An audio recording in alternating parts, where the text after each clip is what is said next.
राज्य की जनसंख्या के अनुपात में आज के दिन में 1,04,254 पद हैं। 67,735 विभिन्न पदों का सृजन होगा। और ईआरएस प्रथम चरण की बात हुई थी, उसका द्वितीय चरण 19,288 आधारित सीधी राज्य सरकार ने, गृह विभाग ने बिहार पुलिस के सुदृढ़ीकरण के लिए पदों का सृजन किया है और सबसे बड़ी संख्या में पदों का सृजन किया है। पहला तो जो ईआरएसएस है आपका डायल 112 जो राज्य में चलता है,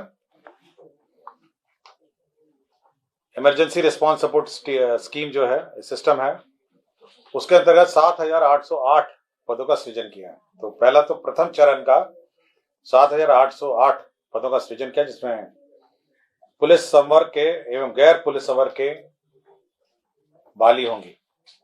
इसके अतिरिक्त जो बढ़ती जनसंख्या के अनुपात में आवश्यकता आधारित सीधी नियुक्ति होगी, वो 48,447 पद।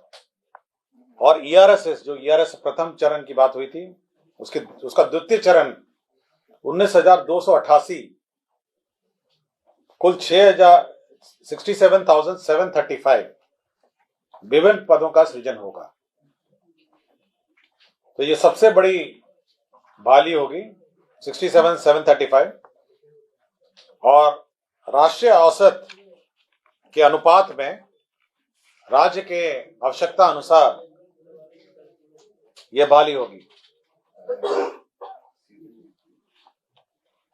राज्य की जनसंख्या के अनुपात में आज के दिन में 1,04,254 पद हैं और इसी क्रम में ईआरएसएस के 7,808, ईआरएसएस के द्वितीय चरण 19,288, जनसंख्या के अनुपात में सीधी नियुक्ति 48,447, कुल 75,543 पद है। तो दोनों को मिला के आपका 75,543 पद हो जाते हैं। 67735 प्लस 7808। तो ये सबसे बड़ी बहाली होगी और ये विभिन्न चरणों में होगी। एक साथ बहाली नहीं होना है, ये विभिन्न चरणों में होना है, जिसमें ट्रेनिंग की आवश्यकता के अनुसार, ट्रेनिंग के कैपेसिटी के अनुसार कितना प्रशिक्षण दिया जा सकता है उसके अनुपात में विभिन्न चरणों में। और साथ ही साथ इसके लिए जो राशि की आवश्यकता है, साधन की आवश्यकता है, उसका भी समय समय पर आकलन किया जाएगा और ये सब देखते हुए चरणवार इसकी बहाली होगी। तो एक लॉन्ग टर्म प्लान है ये, मतलब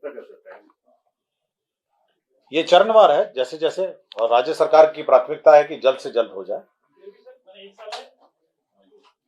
चरणवार मैंने कहा आपको, मैंने चरणवार आपको कहा। तो चरणवार ये सीधी नियुक्ति है।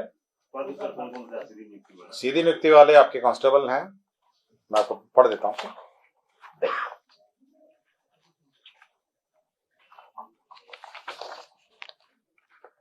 तो उसमें पुलिस निरीक्षक है, अवर पुलिस निरीक्षक है, सीधी वाले तो सिपाही चालक है, सिपाही हैं, हवलदार चालक हैं। सीधी नियुक्ति का मैं एग्जैक्टली पद पढ़ देता हूँ, ब्रेकअप है।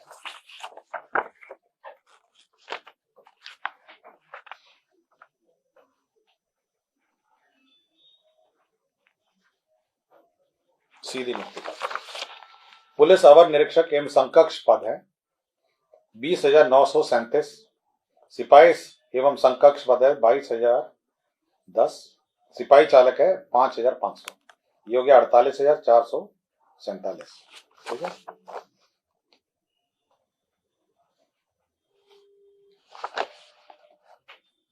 और ईआरएसएस के द्वितीय चरण वाले पद हैं, उसमें सिपाही है, सिपाही चालक है और सहायक अवर निरीक्षक है। ये सारे हैं, ये पद हैं जो 19,288 है।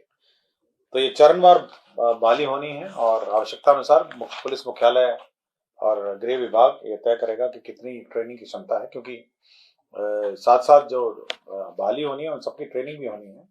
तो जो ट्रेनिंग की क्षमता है उसके अनुरूप होगी और साथ ही साथ ऑब्वियसली इसके संसाधन वेतन भी देना है, तो वेतन की भी समीक्षा होगी जब बहाली होगी और उसी के अनुरूप इसके बहाली होगी। तो यही इसका तो सर ERSS जो है ERSS जो इमरजेंसी रिस्पांस सपोर्ट सिस्टम है, ये जो 112 है, इसमें आज के दिन में कोई पद का सृजन नहीं हुआ है। जो वर्तमान पद हैं, जो पुलिस मुख्यालय के पास वर्तमान पद हैं, उसी से आज के दिन में इनका डिप्लॉयमेंट हुआ है, मतलब जो एग्जिस्टिंग पद है। तो इसको 2 चरण में किया गया है। जो एग्जिस्टिंग जो पद जो इस्तेमाल किए जा रहे हैं आज के दिन में, उसमें बहाली करके पहले उसको भरे जाएंगे, जिसमें 7,808 पद हैं। और द्वितीय चरण जो है, जो इसको और विस्तार किया जाएगा, ताकि हर जिले, अभी केवल पटना जिला है, पटना का मुख्यालय है, और कुछ जिला मुख्यालय में 112 चलता है। फिर हर पूरे जिले में, पूरे राज्य में, हर जगह इसका कवरेज देने के लिए फिर ये द्वितीय चरण जो है ERSS का 19,288 पद क्रिएट किए जाएंगे, ताकि पूरे राज्य में 112 का जो त्वरित रिस्पांस सिस्टम है उसका गठन किया जाए। तो यही, इसीलिए 2 चरण की बात कर रहा हूं। प्रथम चरण है जो आज के दिन में एग्जिस्टिंग है, जिसको वर्तमान पुलिस बल के माध्यम से किया गया है, और द्वितीय चरण है जो पूरा मैप है, पूरे राज्य में हर जगह इसको कवर किया जाएगा, तो वो द्वितीय चरण। ठीक है, और एक चरणबद्ध है, और राज्य सरकार की मंशा है कि जल्द से जल्द बहाल हो, और ट्रेनिंग कराना है, और साथ ही साथ इनका संसाधन भी उपलब्धता के आधार पर चरणबद्ध करना। 13 नंबर क्या है सर? अभी ठहरी ना, ये चलने दो। दूसरा ये है कि इंडियन बाइसन, आपको जानकारी होगा, वाल्मीकि नगर के क्षेत्र में इंडियन बाइसन जानवर काफी क्षति अगल बगल के गांव में उपलब्ध कराता है, और उसी को इंडियन बाइसन बॉस गारुरूस, जिसको गौर कहते हैं, उसको भी वन्य प्राणी के श्रेणी में रखा गया है, और उसमें भी वही नुकसान पर अनुदान दिया जाएगा जो अन्य जंगली जानवर पर दिया जाता है। तो ये एक निर्णय लिया गया। जैसे मनुष्य की मृत्यु अथवा स्थायी क्षमता पर 5 लाख था, मनुष्य की गहरी चोट था उसमें 72,000 था, मनुष्य की हल्की चोट या घायल होने पर 12,000 था। उसके बाद बैल, गाय, भैंस मृत्यु होने पर 12,000 है, भेड़ बकरी मृत्यु होने पर 2,400 है, बकरी की मृत्यु होने पर 3,600 है। फिर मकान की क्षति है, मकान का दीवार टूटना है, फसल और तो ये जो स्टैंडर्ड जो जंगली जानवरों के क्षति में जो अनुदान दिया जाता है, उसमें आप गौर जो है उसको भी इंक्लूड किया गया। 2,803 विद्यालयों में 50 करोड़ के रुपए के जो अनुरूप जो फर्नीचर, बेंच और डेस्क लगाए जाएंगे, और उसका कार्यान्वयन विद्यालय शिक्षा समिति के माध्यम से किया जाएगा। बिहार विद्यालय शिक्षा समिति हर पंचायत में जो गठित है, वे बेंच और डेस्क क्रय करेंगे, और 50 करोड़ राशि इस पर व्यय होगी। 50 करोड़ राशि। आपको जानकारी होगा जो तारामंडल है पटना मुख्यालय में, उसमें आपका इलेक्ट्रॉनिक कार्य चल रहा है, नया टेलीस्कोप का अधिष्ठापन किया जा रहा है, और साथ ही साथ अब इसकी एक गैलरी भी बनाई जा रही है, साइंस गैलरी है, स्टार्स और प्लैनेट्स की। तो 2,40,00,000 रुपए इसमें लगेंगे, और ये national council of science museum जो है इसको इम्प्लीमेंट कर रहा है, और ये राशि Bihar council of science and technology के माध्यम से विमुक्त की जाएगी।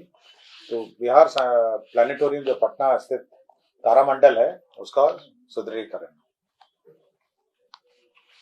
आपको जानकारी होगी जो इकोनॉमिक सर्वे और अन्य जो वित्तीय मामलों में जो रिसर्च किए जाते हैं, वो CPPF लोक वित्त एवं आर्थिक नीति केंद्र स्थापित थी वित्त विभाग के अंतर्गत, और ये आद्री के अंतर्गत ये स्थापित थी।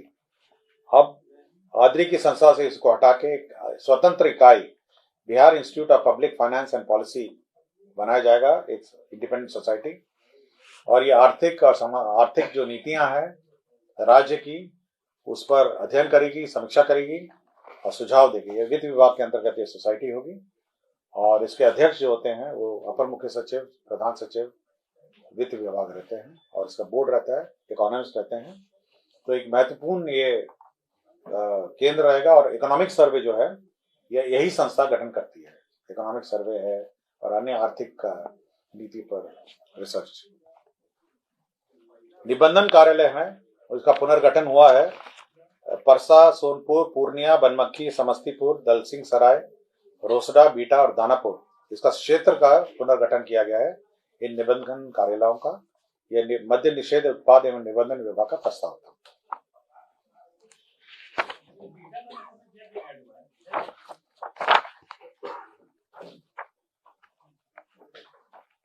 मैं आपको डिटेल दे दूंगा, आपको पीआरडी को मैं डिटेल दे दूंगा आपके लिए जानकारी कि क्या क्या हुआ। डॉक्टर जय कुमार सुमन है, चिकित्सा पदाधिकारी, सदर अस्पताल औरंगाबाद। ये 2/7/2016 से अनधिकृत रूप से अनुपस्थित रहने का कारण सेवा से बर्खास्त कर दिए गए हैं।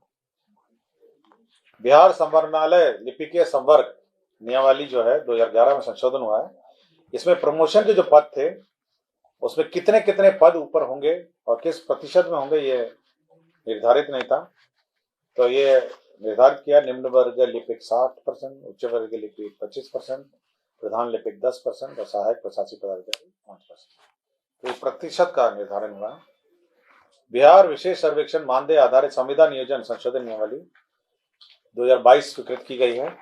इसमें कुछ संशोधन किए गए हैं। ये पहले नियमावली गठन की गई थी। जैसे इसमें कार्यालय परिचारी हैं, ये बाहरी स्रोत से लिए जाएंगे। जो डेटा एंट्री ऑपरेटर है ये बेल्ट्रॉन से लिया जाएगा।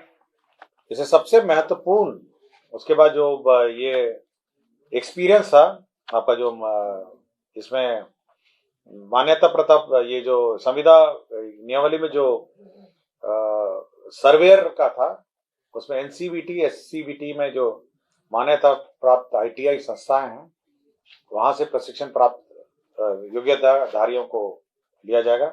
और सबसे महत्वपूर्ण इसमें संशोधन ये हुआ है कि ये जो बहाली की प्रक्रिया है वो मार्क्स बेसिस पे हट के अब एग्जामिनेशन बेसिस पे होगी। तो ये महत्वपूर्ण ये संशोधन किए गए हैं।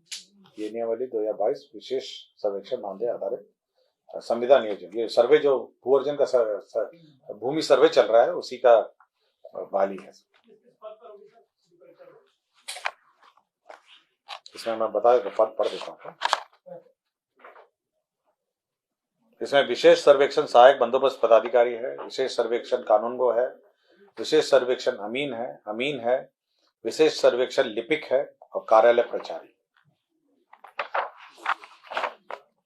बिहार सर्वेक्षण कार्यालय लिपिकीय संवर्ग नियमावली 2022 की स्वीकृति है। ये आपको पता होगा गुलजार बाग में सर्वे सेटलमेंट का जो रिकॉर्ड कार्यालय है वो मेंटेन करता है, रिकॉर्ड्स मेंटेन करता है।